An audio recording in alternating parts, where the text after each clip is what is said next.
Hello there, FFTCG community. I'm Judge Jared, and we are here with episode number 32 of Rules Roundup, the series where I go over rules questions that were asked in the unofficial global Discord server for FFTCG, which you can find right here, invite link and everything. I go over the questions that were asked there and give you what the questions are, the answers to those questions, and the reasons for the answers to those questions. As a way to check your rules knowledge and cover anything that maybe you don't know, or also maybe see how well you understand the things that you know, I guess. So we're checking what you know, what you don't know, what you know that you know, what you don't know that you, all the different variations of that. I've already lost track of what I said. So we are right now barreling towards the end of the season in North America. We have a single Materia Cup remaining. We have, I think, just one last weekend of local qualifiers. So everybody's just scrambling to get those last invites for Nats and one more Worlds invite up for grabs before Nats. And the Opus 29 is out in the wild at this point. We had the Florida Materia Cup. It was legal there. And so we're in a new era. As for me, though, I'm still catching up on a whole lot of questions that I didn't get to yet. So I'm still in a previous era, but the questions are still relevant. They're not just because Opus 29 is out doesn't mean the rules changed all that much. And if you do want to see stuff that's focused on more recent cards and all that, you can check out my fact-checking video from last week where I go over all the FAQ entries that were put out for Opus 29. So if you want something, with some more fresh new cards, then you can check that out. But we're going to go over questions that were asked a little longer ago. And again, because I have that backlog, it means that we are continuing my unofficial theme of playing 20 questions with each episode here. We got 20 questions again to try to work through this backlog. So with that being said, let's get to it, right?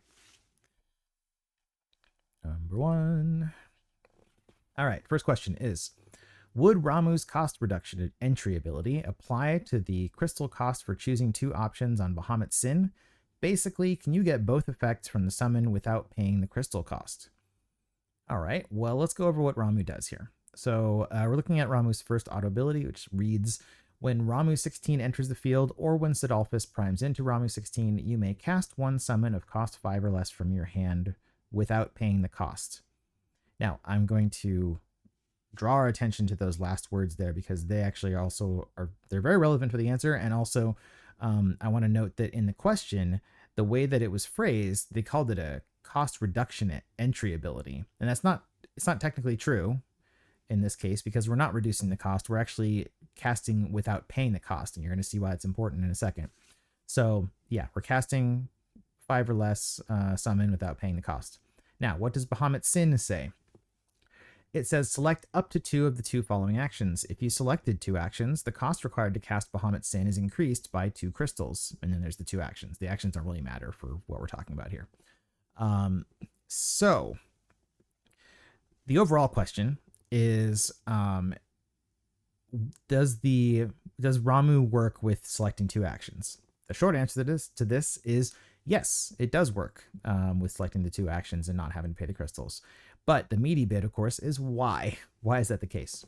Well, the thing about casting is that we have, of course, several steps to casting. And in the case of a summon, specifically, the process, if you're following it correctly, is that you would reveal the summon.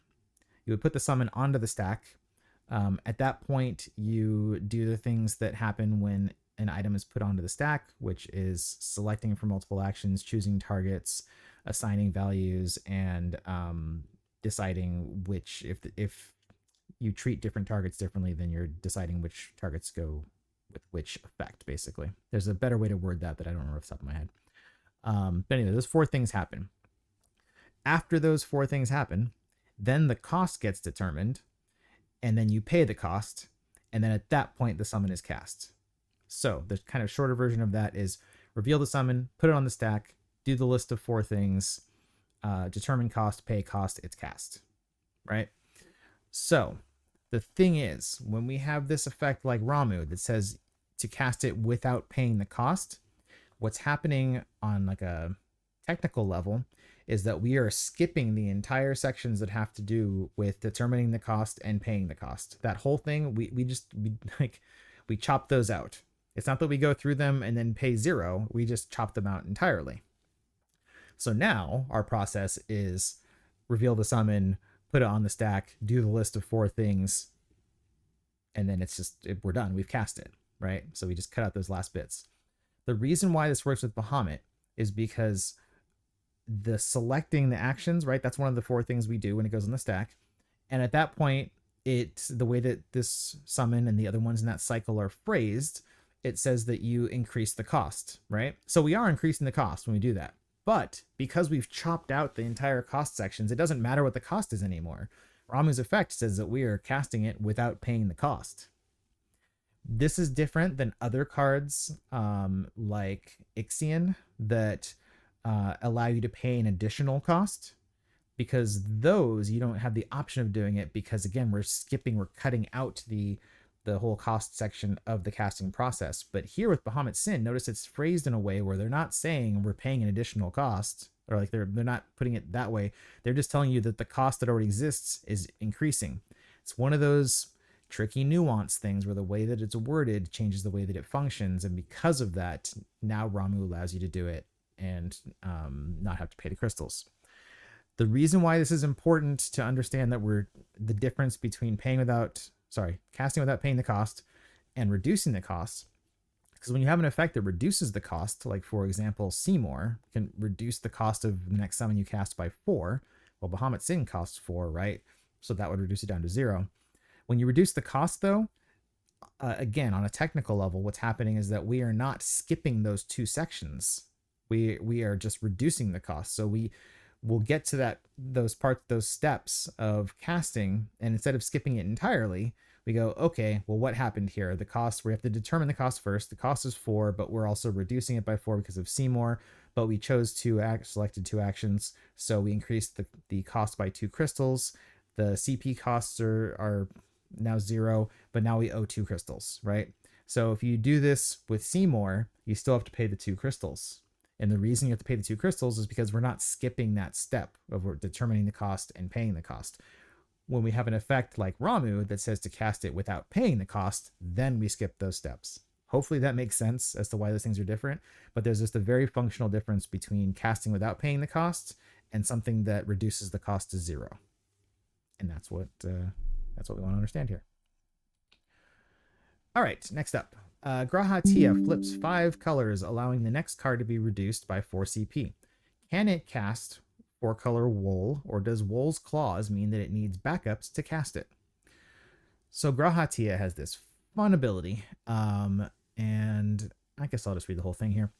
It says, when Graha Tia enters the field from your hand, reveal the top 5 cards of your deck, return them to the bottom of your deck in any order. If there were 3 or more different elements among the revealed cards, draw 2 cards. If there were 5 or more, also during this turn, the cost required to cast your next card is reduced by 4. If there were 8 or more, also remove all the characters opponent controls and all cards in your opponent's break zone from the game. So we're talking about that bit there. Says if there were 5 or more, then the cost required to cast your next card is reduced by 4. And of course, Warrior of Light has this restriction, the very first thing printed on him, that says you can only pay with CP produced by backups to cast Warrior of Light. So they're asking basically what happens here. We flipped 5 off Graha. The next thing is -4. But does the Warrior of Light's restriction mean that like we can't use that reduction of 4 because it's not related to backups? That's essentially kind of where they're confused here. And so the good news here, if you're the Graha player, is that you can still cast Warrior of Light off of it. It's reducing it to 0, and the way that paying costs works for multi-element cards is that if you reduce the cost all the way to 0, then you don't have to worry about it being multi-element. You don't have to generate anything. It's 0. You're good. We're set. So it doesn't matter that we're like, if we needed to pay CP, yes, we would have had to do it with backups, but we don't need to pay CP because we've reduced the costs to 0 on this. And then it's not asking the question here, but just to be clear about it, this effect does say that it's the cost required to cast is reduced by 4. So you're still casting Warrior of Light, even though you're casting him for 0. And because you're casting him, that does mean his auto ability will trigger to activate all your backups and draw one card, even though you're paying 0. You are still casting him. This is different than effects that play a card to the field as opposed to casting. The ones that play to the field don't count for that auto ability because it has to enter the field due to your cast. And with Grahatia, you're still doing that. You're just casting for 0. It's actually very similar to this discussion that we just had about Ramuh and Bahamut's Sin about reducing cost versus paying without paying the cost. So here we're reducing cost, but we did reduce it to 0. Anyway, moving on. If I already have one monster on the field with Yuna, when I cast and play Silver Dragon, would it trigger Yuna's ability? And does Silver Dragon's ability to become a forward create priority? So Silver Dragon is a card maybe you're not familiar with because it's seen a lot less play than Yuna. It has a field ability that says if you control 2 or more monsters, Silver Dragon also becomes a forward with 9,000 power. So it's a monster that can become a forward, but only on the, I won't call it condition, only the requirement that you control 2 or more monsters. Because it's a field ability, it's constantly checking that. And the moment that you have 2 forwards, it instantly becomes, 2 monsters, it instantly becomes a forward. The moment that you go down to 1 monster, it instantly stops being a forward. And then Yuna, of course, has this auto ability that says when a forward of an element other than water enters your field, choose 1 forward opponent controls. It loses 4,000 power until the end of the turn. So they're saying we have Yuna on the field and we have another monster, and then we are casting Silver Dragon, and it's entering the field. And the question is, will this trigger Yuna? Because Yuna triggers only when a forward of an element other than water enters your field. And so Silver Dragon, it's not water, but really what this question boils down to is Silver Dragon a forward when it enters, or is it a forward after it's already entered, right? Because if it's a forward after it's entered, we're not going to trigger Yuna because it's not a forward entering the field. But if it is a forward when it enters, it will trigger Yuna. And the answer here is that it does enter as a forward. The reason why is because there's a concept in this game where whenever a character enters the field, you take into account all field abilities, both its field abilities and any other ones that already exist, and it enters the field as if those are already in effect, essentially. So it enters as, you know, the stats that you get from all those field abilities. For example, if you have a backup that gives plus 1,000 power to something, then when it enters the field as that number increased by 1,000. It doesn't enter as it's printed and then add 1,000. It enters at the higher amount. So it basically comes in already buffed, as it were, by everything. So in this case, in this Silver Dragon, it's entering, and that field ability says that it's a forward with 9,000 power if you have 2 monsters. Because you have 2 monsters, when it's entering, it's going to instantly be a forward. So it enters already as a forward. It will trigger Yuna for that reason. Of course, this is different than like monsters that have an action ability that can turn them into a forward, because they will have to enter the field before those things can turn them into a forward. But in this case, it's a forward right away when it enters. And so, yeah, that's true for anything. It's true for power. It's true for just any other field abilities that are going to kind of adjust any of its text or stats or any of that. The other part of this question, I almost forgot. Does Silver Dragon's ability to become a forward create priority? The answer here is no, because field abilities do not use the stack. So both of Silver Dragon's abilities are field abilities, so there's nothing on here that's going to create a stack that's going to force you to pass priority. So after you cast Silver Dragon, even though it itself, I should clarify, and some of you might have caught this already, Silver Dragon itself will not create priority. But in this scenario with Yuna, you are going to have priority because you've triggered Yuna's auto ability, and before you can do anything else, you need to resolve that. So really, the second question, it's based on whether Silver Dragon entering caused any auto abilities, but it itself doesn't do anything. So if you didn't control Yuna, you just controlled another monster, and you played Silver Dragon, and there was no autos that triggered because of it, then no, it doesn't create a stack. It doesn't require you to pass priority in order to continue your turn. You could cast Silver Dragon and then immediately cast another card. Like, you don't have to wait there. In the case where Yuna is out, then yes, you've obviously created a stack, because that's what this whole question was about, is whether it would trigger that. All right. Have you gotten enough Yuna? Because we're going to talk about Yuna some more. So so buckle up here. We're in a Yuna section. So hopefully we're familiar with Yuna after we just talked about her.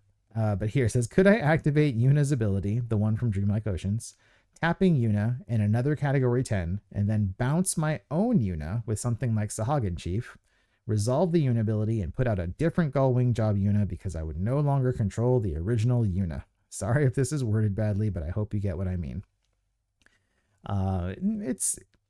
This is complicated enough that maybe that wasn't obvious when I read it to you what's going on. And even though I made the joke that you should know what Yuna does, we're actually talking about the other half of Yuna from here. So I guess I'll read it again. So Yuna's action ability says to dull an active Yuna and one active category 10 character. And then the result here is the effect is to search for one, job Gullwings forward, and play it onto the field. It says you can only use this ability during your turn and only once per turn. So what they're asking here is what they want to do is they want to activate this ability. It goes on the stack, has not resolved yet. In response to it being on the stack, they're holding priority. They're going to use something like Sahagin Chief, maybe Chocobo, return this Yuna that just used the ability, return it to their hand. And then they want to, after that's resolved, now we go ahead and resolve the action ability on the stack. What they want to do is be able to go into their deck, search out a different Yuna that's a job Gullwings forward, for example, this one right here, the one that's further over, and then play that one to the field. So really what this question boils down to is at what point is the ability checking whether it's legal to play Yuna to the field, right? Because obviously with the rule around unique characters, the reason why this question exists is because they're probably thinking, well, is it legal for me to do this, or does the search, because I had a Yuna when I did the search, is it going to prevent me from playing another one? Like, does it, at that point, is it locking in that I can't play a Yuna? And I get the reason for wondering about this because it's kind of a fiddly situation, but luckily it's simple. The only time that we're going to check the legality of something entering the field is when the effect is playing it to the field. It doesn't matter what's happening any other time before that. You can initiate something that's going to cause there to be a name clash situation, and it doesn't matter. You're not stopped from doing that, because it only checks when it resolves whether or not it's going to complete. Because what happens is if you did still control a Yuna, in the case of this one, because you have to search a forward and then play it out. If you like try to do that, it's illegal to choose the Yuna because you can't carry out the rest of it, which is putting it onto the field. But yeah, so that's when things get checked. It's just when it's playing to the field. You might be asking, well, then how come I'm not allowed to cast a Yuna if I already control a Yuna or something else similar? The reason there is because casting doesn't use the stack. And so there's no delay between saying you're casting something and it entering the field. So the point at which it would enter the field is immediately when you're casting it. So that's why you can't even initiate it there. But here, you're initiating an ability that can result in that. But at the point in time you're putting it on, we haven't hit that conflict yet. So that means yes, the person's answer to this is yes, you can do that where you use Yuna's ability, it's on the stack, hasn't done anything yet. And then if Yuna leaves the field before her auto ability resolves, then when her auto ability resolves, you can absolutely search your deck, grab this restricted Yuna that you can only have one of your deck anyway, and go ahead and play that right to the field. And that's the reason why. All right, for Cloud, it says, would his first and second effects both be able to be used on himself? Well, let's see what his effects are. The first one is when Cloud enters the field until the end of the turn, all of the forwards you control gain plus 3,000 power and brave.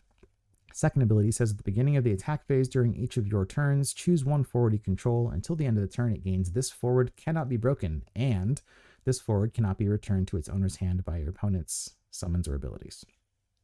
So they want to know if both effects can be used on Cloud. Well, the first one is, we don't even have to worry about it because the first one actually says all the forwards you control gain plus 3,000 power and brave. So when Cloud's first auto ability resolves, if you control Cloud, he's one of the forwards you control. So he gets with 3,000 and brave. So it's not even so much using it on himself. It's just that he's part of the umbrella of all the forwards you control that will get that effect. The second one, it does have target. It says choose one for you control. And so again, if he's around when this goes on the stack, then he's a legal target. He's a forward you control. You can absolutely put that on him. Now, that being said, that auto ability only triggers during the attack phase on each of your turns. And if you played Cloud, then the turn that he comes in, like he can't normally attack that turn. So it might not be that useful to make him not be able to be broken. There's other roundabout reasons why you might want to make it so he can't be broken or can't be returned. So it's not just about attacking, but just to be clear, you can't attack with him that turn. But on subsequent turns, when it triggers again and he can attack, then sure. Or if he had haste, then yeah. I mean, there's nothing to stop you. Whether or not he has haste, yes, you can absolutely use that on him. Just don't get ahead of yourself and think, aha, now I'm going to attack in with him being 10k and brave and can't be broken and da-da-da-da. Yeah, he doesn't have haste, but everything else, sure, works on him. Next up, can the boss player choose President Shinra as character to be removed for Exdeath's end phase ability? And if so, will it stay on field? This is fun because I don't know that I've ever had a question before about a boss deck card. So we get to talk about something new here. Just in case anybody's not familiar, there are a couple of products out there called boss decks. There's one that's boss deck Chaos. The other one is boss deck Sephiroth. I almost said Shinra. Sephiroth. And the boss deck products are made for a special format where you have one player play as the boss and then they play against 3 other players using just normal decks.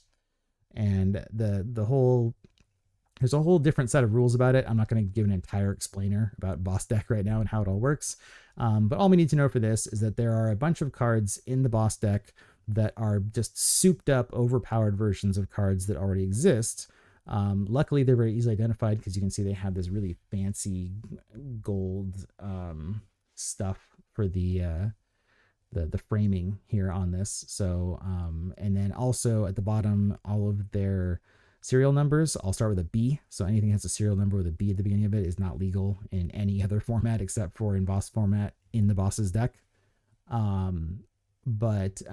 Yeah, so that's all you need to know about that, is that these are special cards for that one format and they're super powerful. And they also look visually very clear that they're different. You can see also the category box is red instead. So they've gone out of their way to make sure that when you see this card, you don't accidentally think that it's a regular card that you can use in the standard and title and all those things. All right, that out of the way. Let's look at what the effect says and how this all works. So President Shinra has a field ability. It says President Shinra cannot leave the field due to your opponent's summons or abilities. That's pretty strong. That looks like a boss effect, right? Can't leave the field due to your opponent's summons or abilities. All right, Exdeath has this auto ability. It says at the end of each of your turns, if there are 20 or more cards removed from the game, your opponent selects one character they control and remove it from the game. So what we have here is the boss player has President Shinra. One of the other players playing against him has Exdeath out with 20 cards that are removed from the game, because actually it would look at everybody's. So there's probably 20 cards pretty quick. And they have to select one character they control and remove from the game. So the question here is, are they allowed to choose President Shinra? Because President Shinra has the ability, it says that he can't leave the field due to opponent's summons or abilities. So naturally the question is, well, then if he can't be removed, then are they allowed to choose him or select him rather? And if they do, what happens? And the important thing here is that the game doesn't look at how things are going to resolve to figure out if you can start the process. Kind of similar to the Yuna question, where it's not looking at the end result and saying, well, can the end result work? Well, then no, you can't do it now. It's just looking at, does it work right now? Like, is it legal right now? And in this case, the only requirements on there is it says your opponent selects one character they control. So the boss player, President Shinra, is a character they control. That makes it legal to select it because that's the only requirements on there. Is it a character they control? Yep, they can select it. And then when you go to resolve the effect says, okay, remove it from the game. But President Shinra's text says, well, I can't leave the field because it's your summoner ability. So this ends up going really badly for the Exdeath player because the boss player can choose, I keep saying choose, can select President Shinra, but then it won't do anything. So essentially, Exdeath gets neutered by by President Shinra's effect here, because every single turn at the end of the Exdeath player's turn, the boss player can just keep selecting President Shinra and then nothing happens. So, like I said, boss deck cards pretty powerful, but that's how that interaction works there.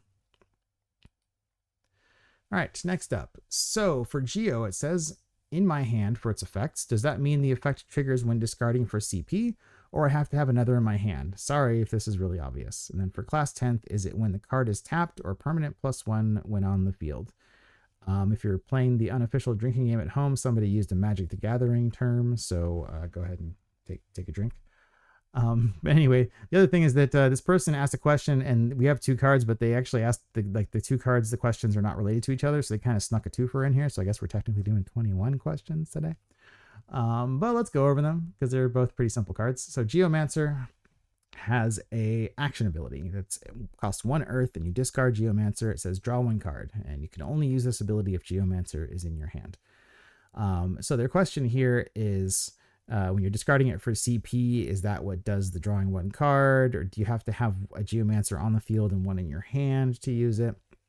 And this is one of those things that gets people confused, is when cards have action abilities that they can use from different zones, because it's out of the ordinary. Normally, you know, we only use it when it's on the field. So you combine that with the fact that whenever a card uses its own name in the text, you want to just translate that to meaning this card, right?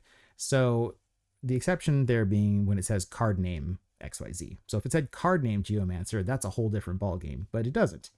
It just says Geomancer. So if we replaced every instance of Geomancer with this card, it makes a lot more sense. Now it would read as Earth, discard this card, draw 1 card. You can only use this ability if this card is in your hand. See, when you think of it that way, it's pretty clear cut how it all works. So that's saying that Geomancer is in your hand. It doesn't matter what you have on the field. You don't have to have another copy of Geomancer. If this card is in your hand, you can pay 1 earth and discard this card to draw 1 card. That's all there is to it. So yeah, we don't have to suddenly play we don't have to play Geomancer Tribal to make this work. And then for class 10th Moogle, its effect says, if class 10th Moogle is on the field, class 10th Moogle can produce lightning CP. And really, it seems like what they're asking here is they're like, wait, when I double it for CP, does that mean I get an earth and a lightning every time? And whoo, that would be quite powerful if it was a 2-for-1 backup on producing CP, but that's not how it works. It's not saying that it does produce an additional lightning CP. It's just saying that it can produce lightning CP, because as a reminder, the way the rules define dulling a backup for CP is that a backup can dull to produce CP of any of its elements. So if the backup has more than 1 element, then when it dulls, you choose which, or you decide which element of CP you're producing. So normally, an Earth backup, when you dull it, your only option is to produce Earth CP. But Class 10th Moogle, with its ability, says it can produce Lightning CP. So when you dull Class 10th Moogle, you're given the choice of, do you want to produce an Earth CP or do you want to produce a Lightning CP? You don't get both, but you do get an option more than you usually do at the backup. So that's how that works. All right, Lulu. Does this ability start the turn you play Lulu, or do you have to wait until next turn? Well, this question is vague because Lulu has 2 abilities, but I'll answer the question for both of them just to make sure that we're being thorough in answering whatever the question was. So, tackling this one ability at a time. The first ability says, at the beginning of the attack phase during each of your turns, you may remove 2 summons in your break zone from the game. When you do so, choose 1 forward, deal it 7,000 damage. So, does this ability start when you play Lulu, or do you have to wait? Well, the trigger event on this just says at the beginning of the attack phase during each of your turns. So assuming that you played her on your turn, not always the case, but assuming you played her on your turn, then and that you played her before the attack phase, I should specify, then yes, when you go to the attack phase, that auto ability will trigger. So there's no delay there on that. But they're probably actually asking this question about the second ability, which is an action ability. It says discard 1 summon, choose 1 forward, deal it 5,000 damage. So the question here is, can you use this ability the turn that you play Lulu, or do you have to wait? And you can use this right away. The reason why is because there's no innate rule about action or special abilities that say that you have to wait until you've controlled it continuously since the beginning of your turn to use an action ability.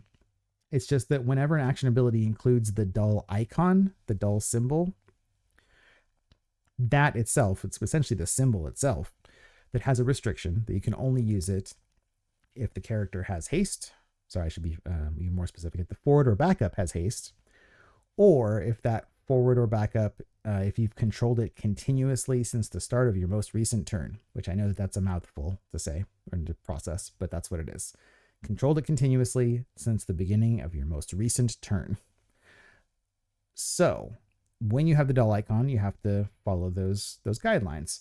If it doesn't have the dull icon, no guidelines. You can use it right away. If you can pay the cost, knock yourself out. Unless the ability, of course, says like it can only be used during your opponent's turn or your turn or whatever, but just by default, yes, you can use an action ability as soon as it enters. So with this Lulu, doesn't have that icon. So yeah, as soon as you play her, right afterward, you want to discard a summon, go for it. You're good. Doesn't require haste or anything. All right. I know that for Lady Lilith's effect, I can only remove my forwards from the game. However, we were wondering the other day whether it has to be a forward I control, one that's on the field, or if I can also remove a forward from my hand, to generate a crystal. So her first action ability here, because she has a few, but the first one is the one we're talking about. The cost is remove one forward other than Lady Lilith from the game, and then the effect is gain a crystal, and you can only use this ability once per turn. So what they're asking here is that because the cost says remove one forward other than Lady Lilith from the game, they're like, well, I've got forwards in my hand. Can I just remove one of those from the game and pay the costs? The answer there is no. But it's a totally valid question to ask because the ability itself isn't super clear. It doesn't say remove one that you control. So it's not unreasonable to think that you might go, well, I have a forward in my hand. I can remove that from the game. By default, costs that involve forwards or characters, I should say, will involve or will only be can only be paid. I'll get to the right words eventually. Can only be paid by characters that are on the field at the time that you control. The exception to this is if the effect says to discard something, right? Discarding only happens from your hand. Discarding doesn't happen from any other zone. So if it says to discard something, it has to be from your hand. If it doesn't say to discard it, it has to be something else that's generally on the field unless it specifies otherwise. If it says like remove 4 cards in your break zone from the game, well, it's telling you in the cost to do it from the break zone. But the default otherwise is that it's got to be something that you control that's on the field. And this question makes me laugh because I know it's a reasonable question because back in my earliest days playing this game, Opus 2, right at the beginning of Opus 2 coming out, I made this same exact mistake with a very different card, which is for any of you FFTCG boomers like me, you might remember the LeBlanc trio from Opus 2. LeBlanc, Ormi, and Logos. They all can buff each other and get big. And so the first time I ever went to locals, I played a LeBlanc trio mono Earth deck. And LeBlanc has an ability that the cost of it is it's got the dull icon. So dull LeBlanc and put one card name Logos or card name Ormi into the break zone. And then the effect is to make it so that LeBlanc can't be broken till the end of the turn. So when I first started playing this game and had a much, much worse understanding of the rules, I saw that and I went, oh, the cost is to put a Logos or an Ormi into the break zone. Awesome. When I draw the extra copies of them, because I already have them on the field, I'll just discard those to keep her alive. Great. So, and of course, none of us really knew that well how the rules worked because it was Opus 2. And so as a result, when I first was playing that deck, I was absolutely cheating and did not know it because I was just going, oh, cool. All right. Put it into the break zone. Well, it's in my hand. I am putting it into the break zone. I have paid the costs. It's not how it works, though. It's got to be from the field. So this is the same concept, but instead of putting it in the break zone, this is removing it from the game. So I totally sympathize with not knowing the answer to this because I made that same exact mistake. I know how it feels. Zoo. Just wanting to make sure I understand this correctly. Zoo does not require to be on field in order to trigger its discard ability, as it states it can only be used if it's in your hand, or do I require to have one in play and then discard it to trigger the ability? What's great about this question is how it lines up with the Lady Lilith question that we just answered, and also the Geomancer question, right? So if you were paying attention for those two, you should probably already be able to answer this. So let's just kind of reiterate what was said in those. So the first question is, Zoo does not require to be on the field in order to trigger its discard ability. Welp, if you look at this ability here, which is the second action ability, the cost is discard Zoo. And then it says choose up to 2 backups you control, activate them, and then they specify you can only use this ability if Zoo is in your hand. So this touches on the discard part we just went over with Lady Lilith, which is that when the cost of something is to discard it, that means it has to be from your hand. It's the only place you can discard from is from your hand. So you're discarding Zoo from your hand. Then from the Geomancer question, we went over the fact that whenever a card uses its own name in the text, you can just you can replace its name with this card, and that will probably make it much more easy to understand. So here, if we take this ability and we replace every instance of Zoo with this card, it would read as discard this card. Choose up to 2 backups you control, activate them. You can only use this ability if this card is in your hand. Sounds much clearer, I hope, when you read it that way. So just again, we're gonna cut and replace every instance of the card name with this card, and then it makes more sense. So their question was, it doesn't require to be on the field in order to trigger its discard ability. In fact, it can't be on the field to use its discard ability. It can only be used if it's in your hand. And then the other question of, do I have to have one in play and then discard another one, which is basically what the Geomancer question was about. Nope, you don't need to have one Zoo out and then discard another one. Like they're not forcing you to stack Zoos here to make it work. Single Zoo will let you use that ability as long as you discard it from your hand. Next up, if a player at 5 damage plays Snovlinka to deal 8k with double damage to a Ramza while Curilla is on the board, what would happen? Would Ramza take 0 damage initially and double into 0, or would it be 16k? We don't have Ramza here. All you need to know is that he's a 9k forward. That's all we need to know for this. Snovlinka had a bunch of questions about her recently, but in case you didn't watch those episodes, she has an ability, auto ability that says, one of the things you can select is Snovlinka gains haste, and if Snovlinka deals damage to your opponent or forward, double the damage instead. This effect does not end at the end of the turn. Instead, of course, is the magic word that tells us it's a replacement effect. So just log that away, replacement effect. Curilla over here has a field ability that says if a job knight forward other than Curilla that you control is dealt damage less than its power, the damage becomes 0 instead. Oop, there's that magic word again, instead. So we've got count them, two replacement effects. And we've got Ramza, who's been targeted by the second of Snovlinka's ability. I should have read that first, I guess. But the other one here is choose one forward, deal it 8,000 damage. So we're blasting Ramza with 8,000 damage. We have 2 replacement effects. And the question they're asking here is, what order do we apply the replacement effects in?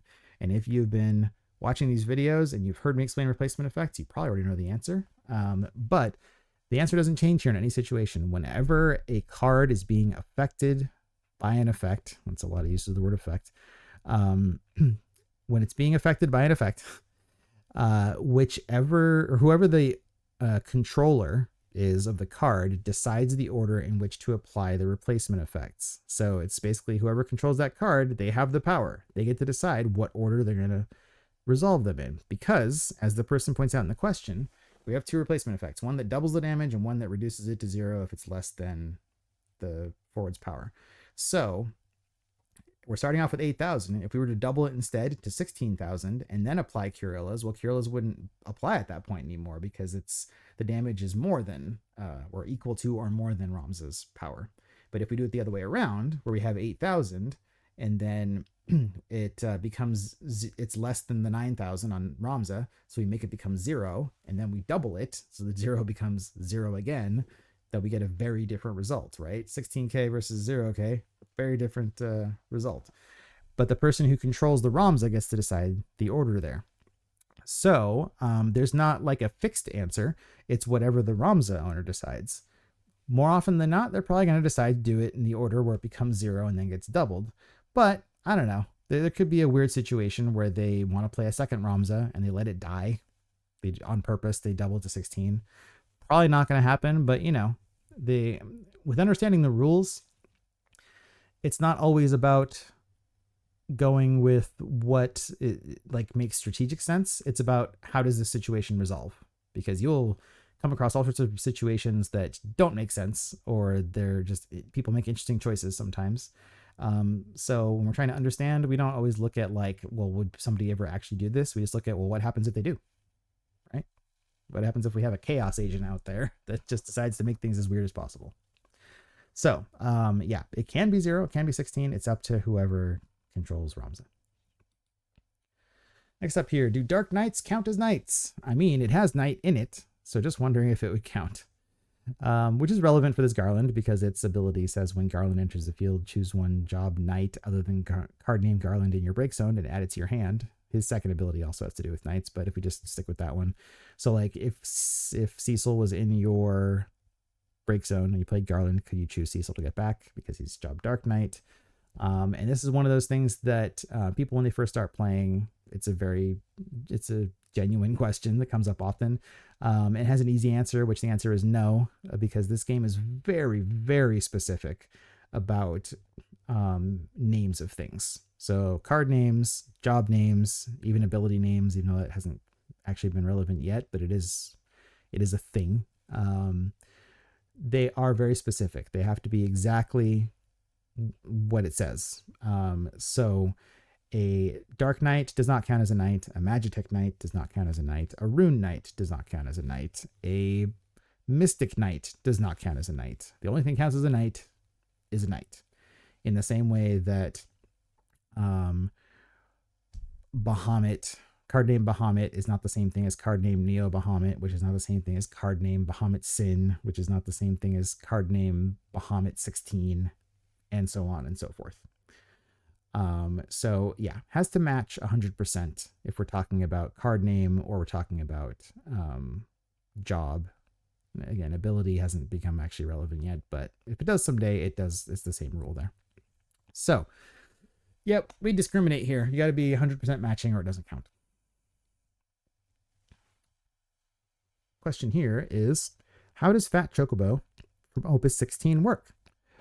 I can understand the check the top card and free play from the hand mechanic, but what is the point of his special? He can't attack or block, but his special adds 10,000 power till the end of the turn. Can you party him and negate that he can't attack? What's funny is that I just mentioned the thing about how understanding the rules is about understanding how things work and not so much like why somebody would do that. But this whole question is about what is the point of doing this ability.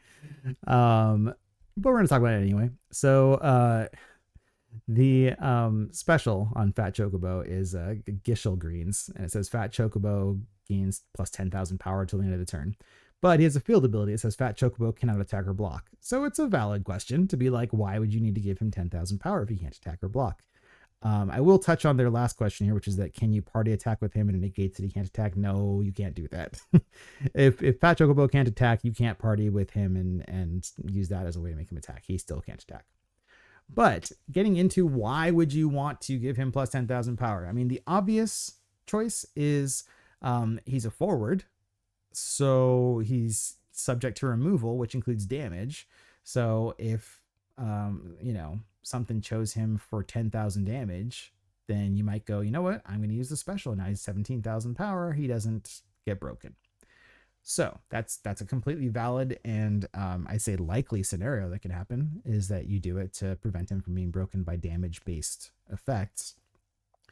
The other more cheeky one, especially because this is very much a mono wind card, but again, let's go with that how things work and not why they would do this. There's all those earth effects that like Hecaton Care, the 2 CP one, or the Raubon backup, or the 5 CP Titan summon, that where you choose a forward you control and then it deals damage equal to its power to another forward. Well, if you got a 17k Fat Chocobo that'll break a lot of things. That'll break a Warrior of Light. That'll break a, I don't know, Odin 16. That'll, like break a Zonde, right? So that's another reason why you might do it, or you just do it to flex, I guess, just to see how big Fat Chocobo can get. But that would be the point of it. Okay, for Tifa, it says, let's say I have a Tifa 11L on my field at 3 damage. Basically, the category 7 forwards you control cannot be broken by opposing summons or abilities that don't deal damage. If the power of a forward of mine reaches 0 by, for instance, the new Yuna's ability, does that category 7 leave the field anyway? I think it does, although I'd like to be certain. So Tifa, this damage 3 ability she has, they put it in the question, but I'll read it again. Her damage 3 ability reads as, Tifa gains the category 7. Let's try that again. Tifa gains the category 7 forwards you control cannot be broken by opposing summons or abilities that don't deal damage. Okay, so when you're at damage 3, all your category 7 forwards, which includes her, can't be broken by the opponent's stuff that doesn't deal damage. So they're asking about the Yuna that we talked about earlier, the one that can reduce power by 4,000. They're saying if that was used to reduce a category 7 forward's power to 0, would it go into the break zone or not? Because this ability says can't be broken by ones that don't deal damage, and reducing power doesn't deal damage. This is one of those other things that's very important. It's basic, but it's very important to understand, which is that a character breaking and a character being put into the break zone are 2 different things, right? Those are 2 different things. We got kind of like a square and rectangle situation, where like a square is always a rectangle, but a rectangle isn't always a square. So a character being broken will cause it to be put into the break zone, but a character can be just put into the break zone without breaking, right? It's that sort of legalese language stuff that you have to understand the rules here. And so why this is important is because the way that the rules work is that when a forward's power is reduced to 0, it is not broken. The process by which it goes into the break zone is it's similar to with damage, because what happens in both scenarios, reducing to 0 or taking enough damage, we're talking about rule processes, right? Where rule processes get checked and they see, if a forward has taken damage equal to or greater than its power, it is broken, which will cause it to be put in the break zone. But if a forward's power has been reduced to 0, it is just put into the break zone. It does not count as being broken. It's just put into the break zone. So we're kind of skipping that step of break it, and then because it broke, put it in the break zone. We're just going straight to break zone. So because of that, we're bypassing any effects that say something can't be broken, because just because it can't be broken doesn't mean it can't be put into the break zone. I know it's not the most intuitive thing. Like, once you know the rule, it's easy enough to remember and understand. But like, if you don't know the rule, it is kind of like, wait, this doesn't make any sense. But that's how it works. It's something that can't be broken can still be put into the break zone by an effect, or in this case, by rule processes. So even with this damage 3 ability, if a category 7 forward you control is reduced to 0 power, it's put in the break zone because it's actually not being broken as far as the rules define being broken. All right, Lightning has an ability that breaks the chosen forward and itself. Can I activate it 3 times, responding to myself by discarding 3 copies of Odin and then break 3 forwards? Or after the first one resolves, the second fails because you either both forwards die? Again, I write things out the way that the question was written, and sometimes the grammar is interesting. You either both forwards die or none do. I noticed that when the game doesn't want you to get multiple effects out of something that self-destructs, it's written like Hilgigas. First kill your thing, and if it actually died, then you get the effect. But Lightning doesn't have the same wording, so maybe it works differently and you can get multiple activations.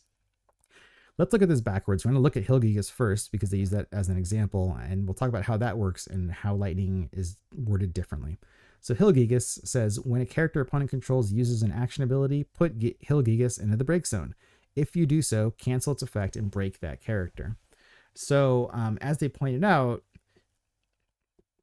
in order for Hilgigas's auto ability to work, you have to put it into the break zone. And I want to be very specific about this. It has to be put into the break zone due to resolving its own effect. Meaning, If the ability went on the stack, and then before it resolved, your opponent used something to break Hilgigas or otherwise remove it from the field, then when you go to resolve it, you can't actually like put Hilgigas into the break zone because it's no longer on the field, in which case you won't get the cancel effect and break that character. So the effect is not saying, oh, is Hilgigas in the break zone? Well, if it is, then do the thing. It's saying, no, if you put it into the break zone as part of resolving this effect, then you get the if you do so. Or for effects that say when you do so, same thing. It's so yeah, this is worded so that Hilgigas can't cancel multiple things. And that's very true. Now, Lightning, on the other hand, her action ability, the cost is to discard one card named Odin, and the effect says choose one forward opponent controls, break it, and Lightning. So the person did ask, they're like, well, normally you can't stack these sorts of things, but they're like, what if I, say I'm using the action ability, I'm discarding an Odin, and then I'm holding priority, and then I'm using the action ability, I'm discarding an Odin, and then I'm still holding priority, and then I'm using the action ability, discarding an Odin. Can you do it 3 times? And if you do, will they all resolve? I mean, you can definitely use it as many times as you want. Like with action abilities, unless they say it can only be used once per turn, or unless it's only on a particular person's turn or phase, if you can pay the cost and you have priority, you can do it. And you can just keep on using it until you can't pay the cost anymore. As far as how it resolves, here we're looking at the normal rules around resolving with effects that choose targets, which is that if an effect chooses a target, chooses one or more targets, if all the targets are invalid when it resolves, then the entire effect is canceled. And if you go to resolve it and at least one of the chosen targets is still valid, you resolve it as much as possible. Sometimes, even if the targets don't change or whatever, like other things changing on the game state might make it so you can't fully resolve an effect, but you still resolve it as much as possible, as long as at least one of the targets is valid. So in this case, the only thing that gets chosen is the forward the opponent controls. The effect says to break it and Lightning, but you don't choose Lightning. And even if you did choose Lightning, you would have 2 targets, and one of them would still be valid when you resolve it. And in that case, you still would then resolve it as much as possible. But here we don't even choose Lightning. So to use their Hilgigas example, it doesn't say put Lightning into the break zone, or sorry, it doesn't say break Lightning. If you do so, break the forward that you chose or something. Like, it doesn't word it that way. It just says to break both of them. And so, yeah, so it doesn't matter. Lightning doesn't need to be there. If you do it 3 times, then yes, the first one will break Lightning. And then when you resolve the second one, it still breaks the chosen forward and tries to break Lightning, but she's not there anymore. And the third one breaks the chosen forward, and then it tries to break Lightning, but she's no longer there. But yeah, they'll still resolve. So you can just go pop, pop, pop, and break those Lightnings. Well, sorry, don't break the Lightnings. You can break the forwards you chose, whether or not Lightning got broken. Next up, I have a question regarding Zeromus and X-Bursts. For the sake of simplicity, Zeromus is the only forward on the board and attacks. An X-Burst card, in my case Cuchulainn, is put into the damage zone and the X-Burst chooses Zeromus. What happens to Zeromus' taxing ability? Does it get put on the stack later and fizzles? Can the ability of Zeromus be Amaterasu'd? Does the particular X-Burst of Cuchulainn change the situation at all? All right, Cuchulainn, of course, it's a staple card, so everybody probably knows it, but yeah, it's just choose a forward, it loses all abilities until the end of the turn. Draw 1 card.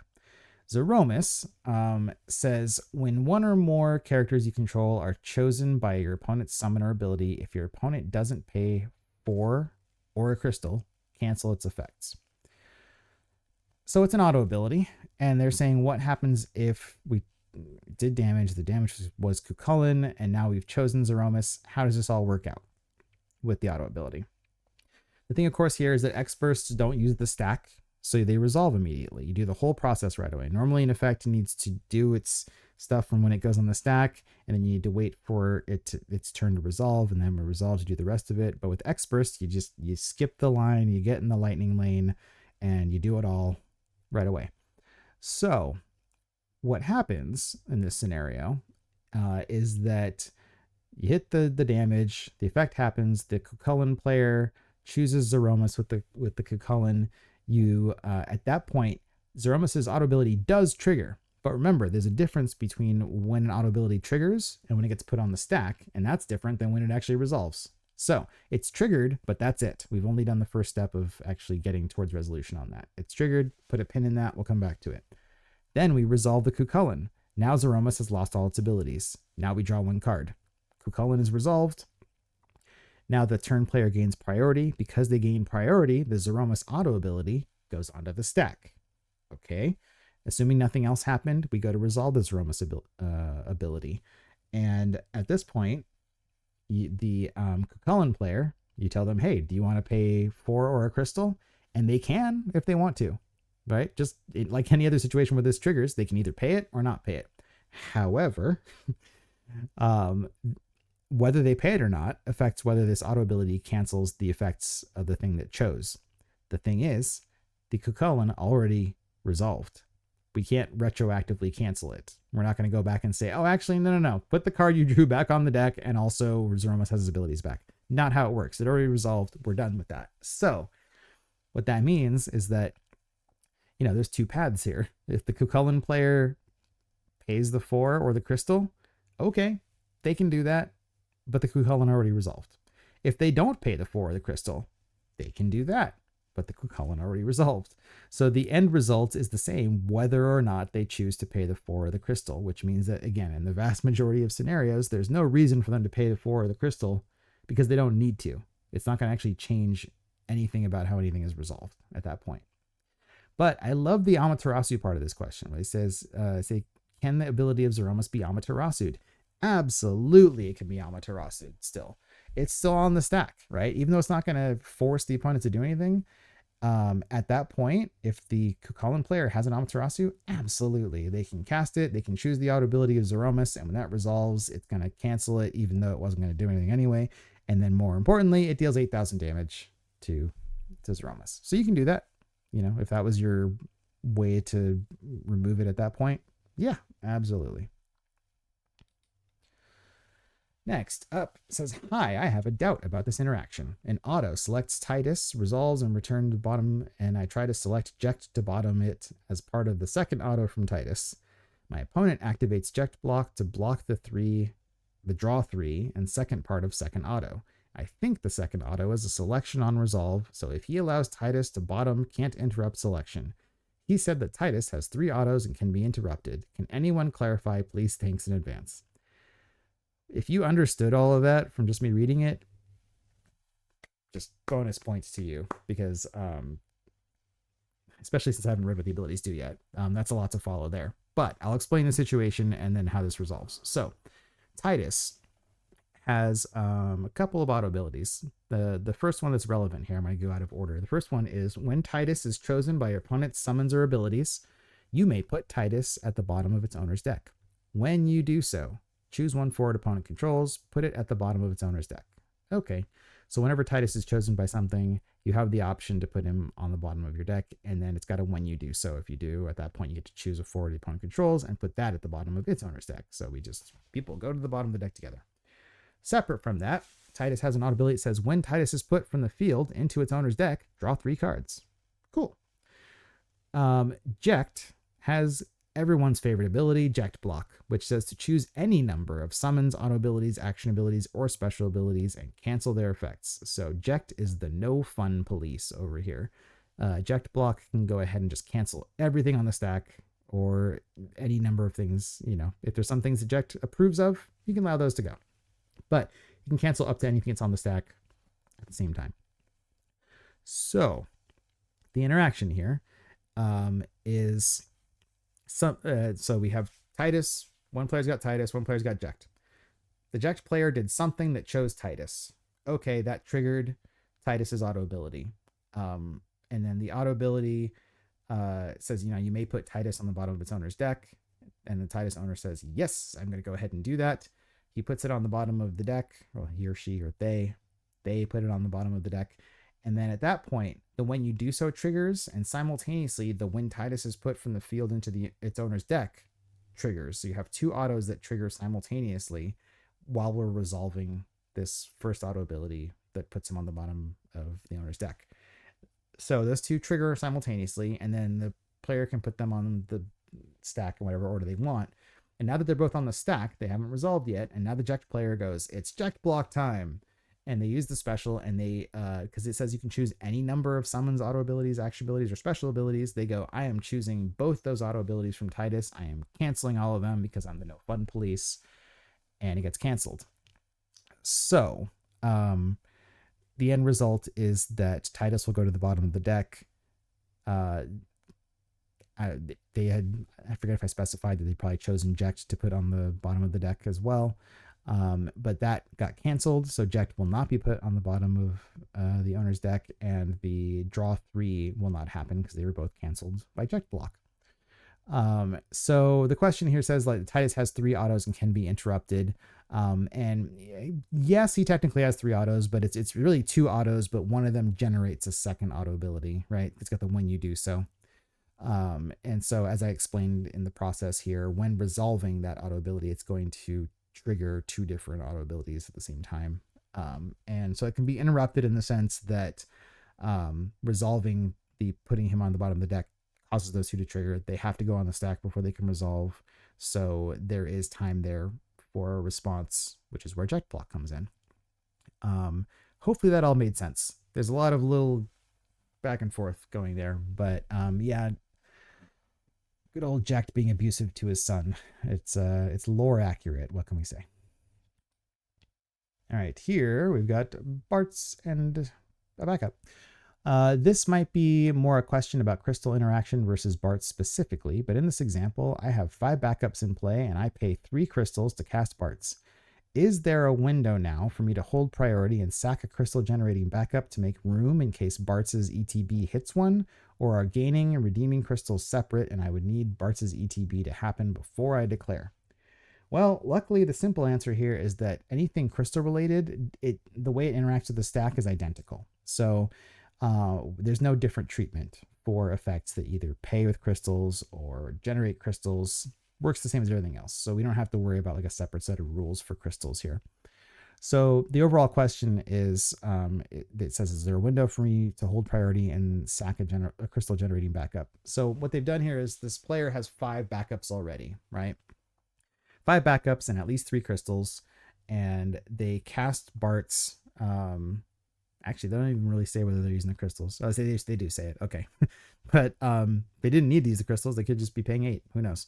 But anyway, they pay the 3 crystals. They cast Bartz, and Bartz has this auto ability that says, when Bartz enters the field, reveal the top 2 cards of your deck, play up to 1 character of cost 3 or less among them onto the field, and add the other cards to your hand.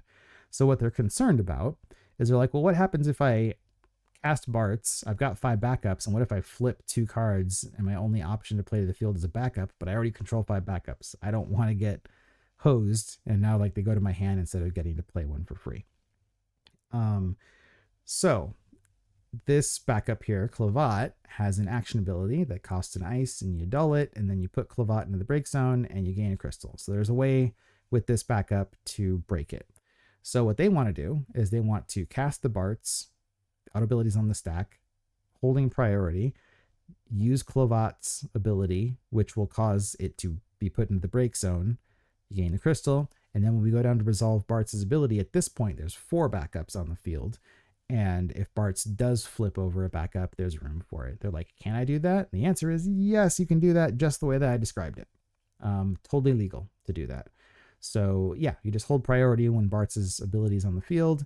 You go, I'm using this ability to break a backup. It doesn't have to be a crystal thing. It could be any backup that breaks itself or any other effect that will remove it, right? You could be cast Chaos Walker the Wheel to remove a character you control or whatever. Any number of ways to get down to 4 backups before Bartz's ability resolves. And if you do so, then yeah, you have, at that point, it's the same as if you had 4 backups when you cast them in the first place. Like, all that matters is when it's resolving. So yes, you can do that.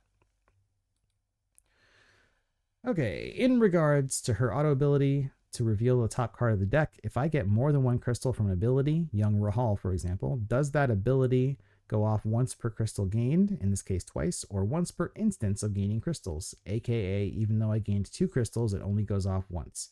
I've been doing the latter, but I have a feeling based on the discussion in deck talk, I feel the need to double check. It's funny how often this exact question with Zeromus comes up. Like, I feel like I've answered this probably a handful of times already, just myself.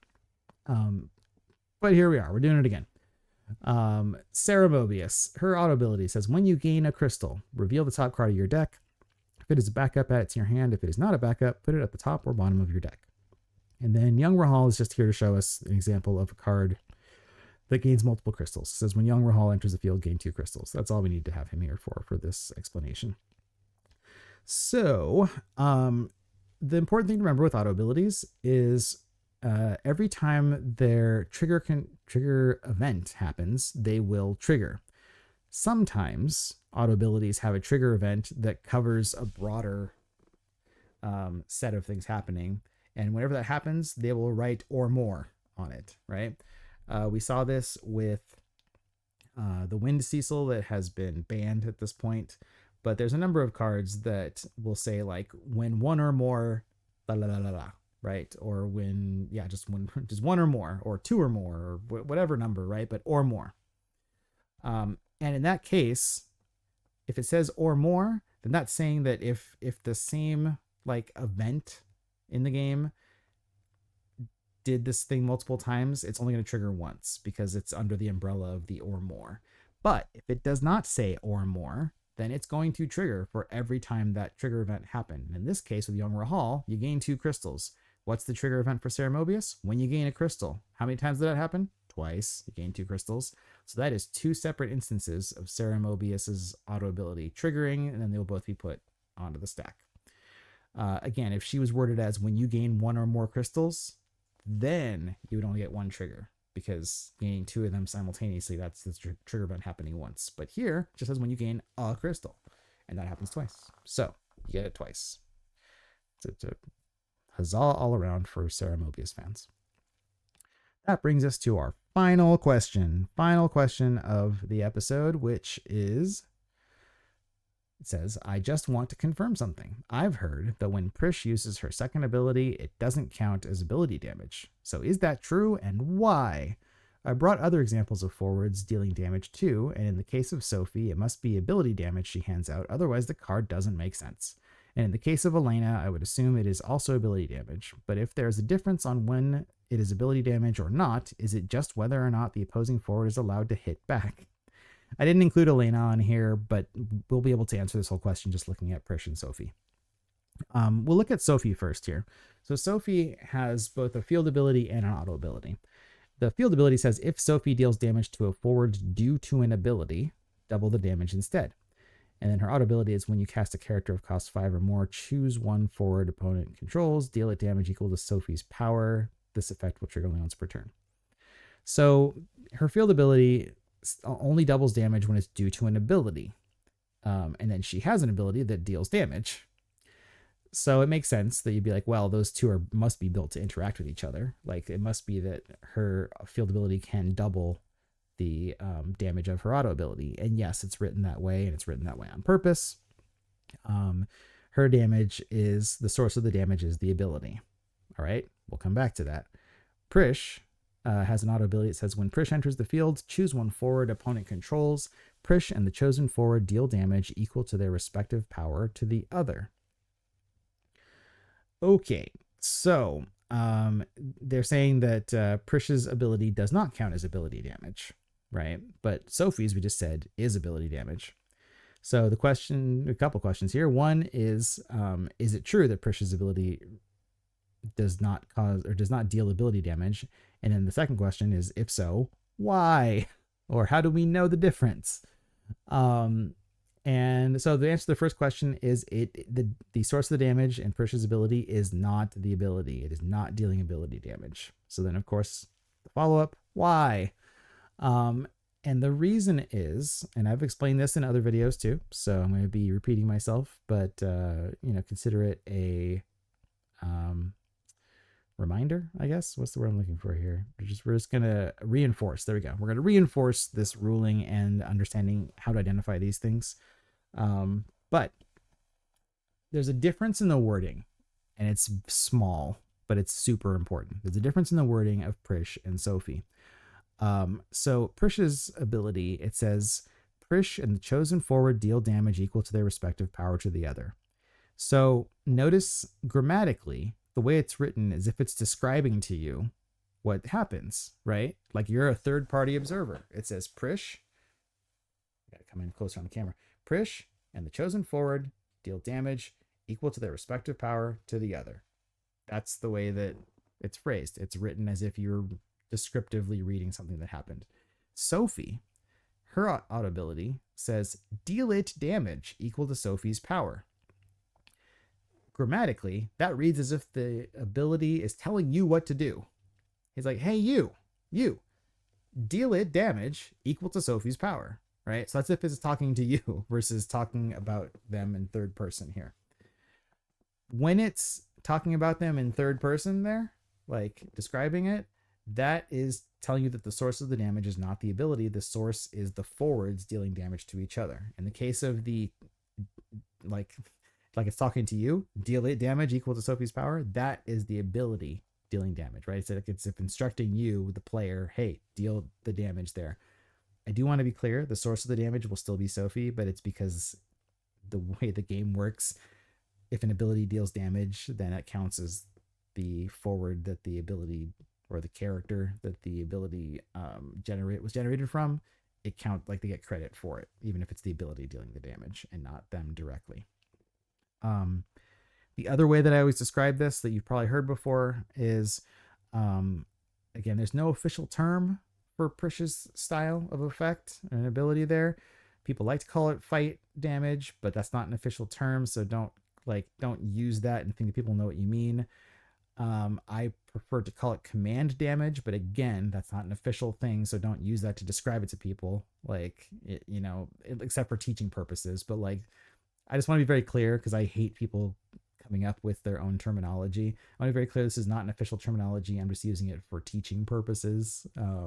But this is not something that if you use it with other people, they're going to know what command damage means. But it's command damage in the sense that the ability is not dealing the damage. The ability is just sending a signal to the forwards involved, telling them to deal the damage, right? I always say it's a carrier pigeon, right? We sent out a carrier pigeon, and when the ability resolves, that's the carrier pigeon arriving at the forwards, and then they get it, they read the message, the message says, punch that one, and they go, oh, okay, and then they punch each other, right? And so if at least one of them is off the field when it resolves, then that's like we sent out the carrier pigeons, and then when they arrived, one person wasn't there to receive the carrier pigeon, so they didn't get the message, so they won't deal the damage because they're just not there to get the message, right?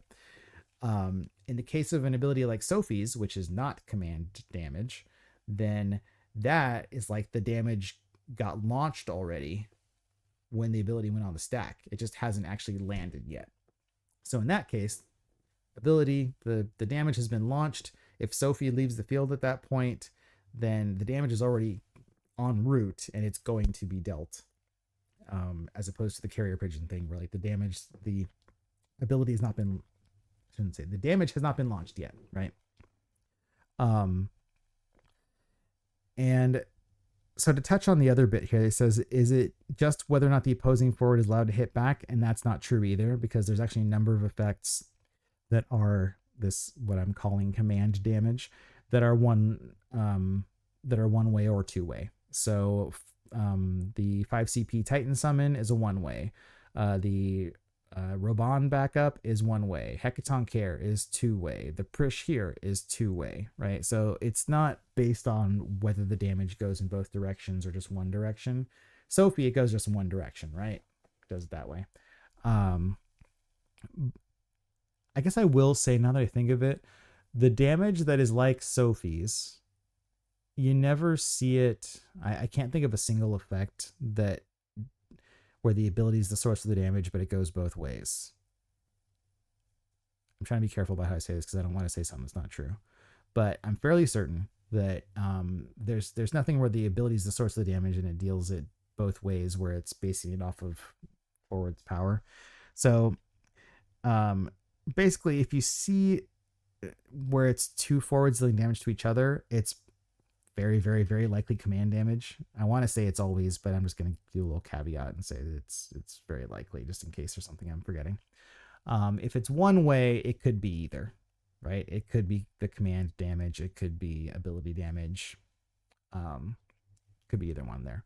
But again, to reiterate, the way that you can differentiate from reading the effect which type it is whether it's describing, saying that they, the forwards, deal damage to each other, versus when it's saying to you, deal damage equal to this, right? So that's, again, think of it as that we're reading a description of them attacking each other, versus in the case of Sophie is telling you, hey, deal damage. Deal damage equal to my power to them, right? So second person versus third person situation, I guess, if that helps. Anyway, that's enough there. We're done. 20 more questions down. Yeah, closer to catching up here. So thank you for being with me through those 20 questions, 21 technically. Hopefully you learned a little something, or you refreshed a little bit of something for yourself. You can find me in these various places down here on Discord. I'm Judge Jared. My DMs are open. I still need to get back to a couple people, so if you're one of those, I'm so sorry. I keep meaning to, and life is lifing right now. But that is where you can try to reach me. Well, you will reach me. My timing on getting back to people has not been great. On Facebook, you can find me at facebook.com/Judge Jared. You're watching this video on YouTube, where I am at Judge Jared. You can subscribe to me there. Please do so. I love seeing that number go up. I think I'm at 337 right now. We're climbing. So I guess the next milestone is 350 there. So join the cool people that have subscribed to me. And then on Twitter, you can find me where I'm at Judge Jared FFTCG. You can see all the questions that I've been shooting over at Hobby Japan and all the answers they've been giving me or not giving me, or changing the answer they give me. But there's a level of entertainment there, I guess. But you can follow me on Twitter. So yeah, those are all the places that I'm at there. For those of you who are already subscribed to me on YouTube, thank you. Thank you for watching. Thank you for being subscribed. You're awesome. Those of you who are not subscribed, you're still awesome, but you could be more awesome. And the route to being more awesome is subscribing. So the power is yours. Yeah, I guess before I go, I will remind you of my soapbox here. Make sure to pay for your cards after you've announced the cards, right?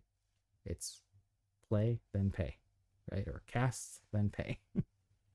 Or in the case of abilities, activate, then pay. So get your payments in the right order. It's super important. So pay correctly. But other than that, thank you for watching. I'm Judge Jared. Until next time, court is adjourned.